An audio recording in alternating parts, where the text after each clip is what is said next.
Dutchman versus Star Trek Discovery.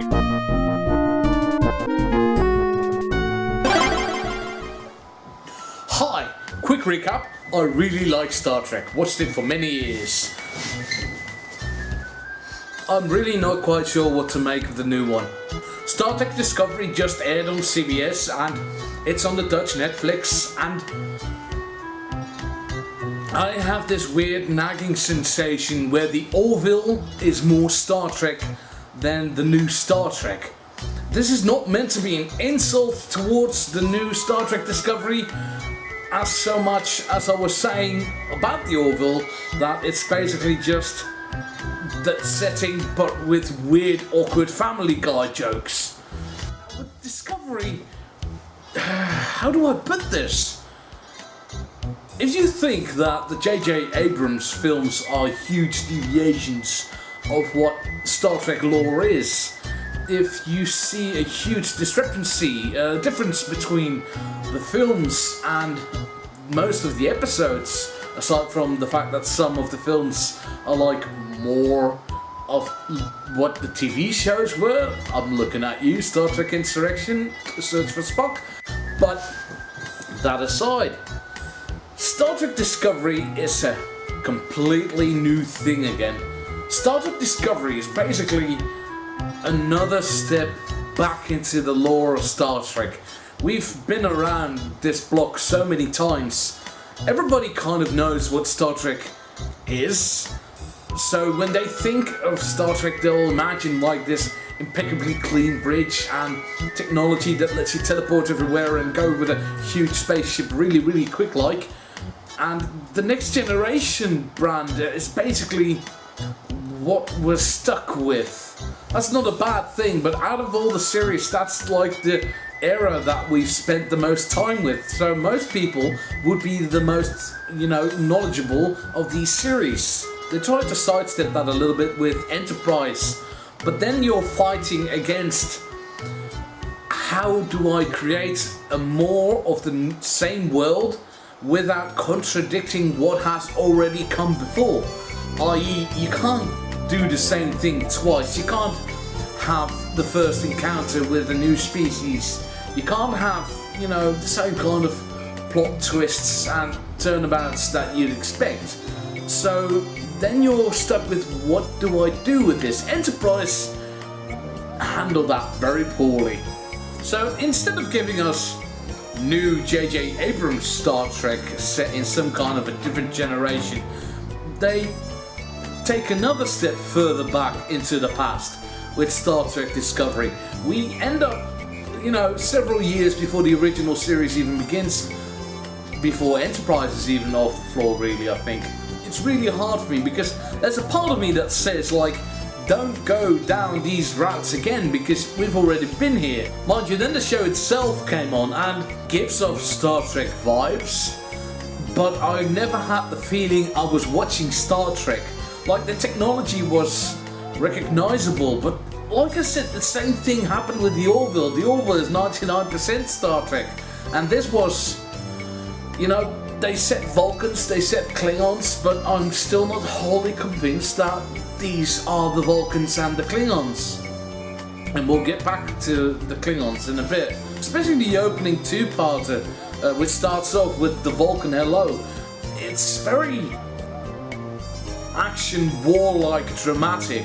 And I'm not quite sure if this is the brand the rest of the series is going to run with, or if this is just, the big showcase spectacle for the rest of the series to hinge on. Mind you, I do give this a bit grief because I say it doesn't feel like Star Trek, but the aesthetics they've built are good. The bridge, despite being a little bit dark, is still very future tech. We get a robot, like an actual robot, as a crew member. We get Doug Jones as a specific alien whose species are built and engineered to predict death or something along those lines. Michelle Yeoh shows up. Jason Isaacs is in the series. Sarek from Vulcan shows up, and these are all excellent cast members. And the lady, I forgot her character's called Michael, but I know that. I'm horrible with names. But she's great as well. And these are all excellent characters in a aesthetically pleasing universe. But it still feels like it's not quite getting where it needs to go. Like I mentioned before, this seems to be focusing on war. The Klingon Federation War, which lasts so long it doesn't get resolved until one of the later original series movies. You can set a Star Trek series around that, but I'm not quite sure that the direction they're taking is the one that's most fitting of a Star Trek series. Mind you, I'm all aboard for modernising old series in order to fit into the more broader perspective of what we are today. Because look at Doctor Who, that tried again in 2005, and that's still ticking, but that still managed to boil down to weird eccentric man in a blue box visits new planets with a companion or two. And here it's a war story. At least it seems to be building up to be a war story. I haven't seen the third episode yet. That's been released for some people, but I just wanted to get my 2 cents out there before this. It seems to be focused on like the racial strife in this, because the main character Michael, she's a human orphan who was adopted by a Vulcan on account of the human Vulcan colony on some planet being blown up by Klingons. And this led to the Klingons understanding the Vulcans understanding the Klingons better than the humans understand the Klingons for some reason. And Michael is transplanted into the new Star Trek ship with the main captain, Michelle Yeoh, fantastic casting. And that brings us to the Klingons. The Klingons are obviously an allegory, like they want to close off all their borders and they want to prevent other people from coming in so that their norms and values get to remain and everybody else can bugger off. And this is not a bad take to do with the Klingons. After all, we don't really know much about their history, at least on TV.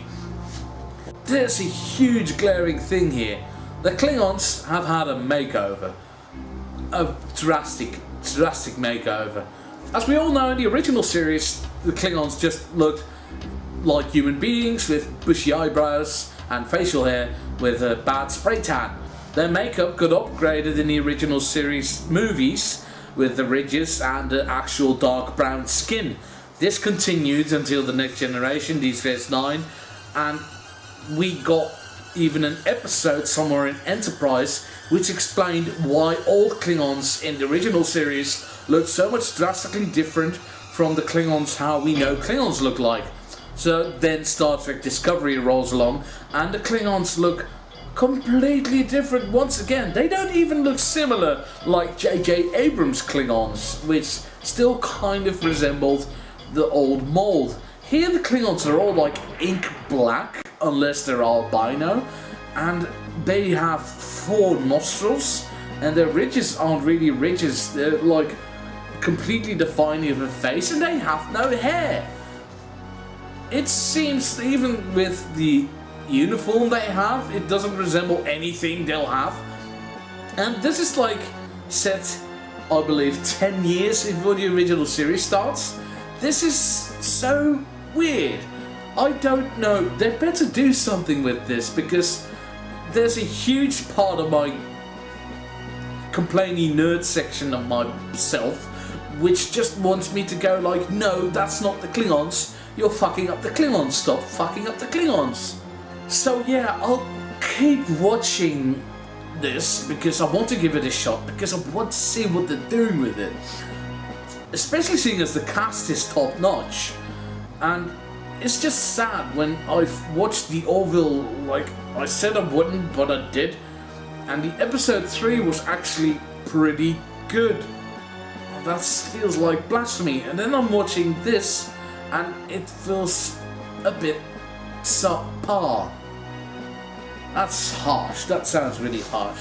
It's not what I expected. Star Trek Discovery is not what I expected, it's maybe not even what I wanted, but I'm curious if they can continue it and make it something better. Or at least something I like. So yeah, Yeah, I just said that I like something of the Orville better than Star Trek, so follow me on social media so you can insult me all you want. It's twitter.com, facebook.com, tumblr.com, LinkedIn, MySpace, Goodreads, all of them are Dutch Sticker. Please leave a comment down below saying how fat I look today and how much you wish my dad pulled out when he was fornicating with my mother at the time of my conception. There's a thumbs up and a thumbs down system as well. You could just, show your general dislike that way as well. Everything is fine. Find something else to complain or gush about soon, and I hope you'll be there as well, because I basically talk to the camera all day because I have no other friends. Yeah. Continue!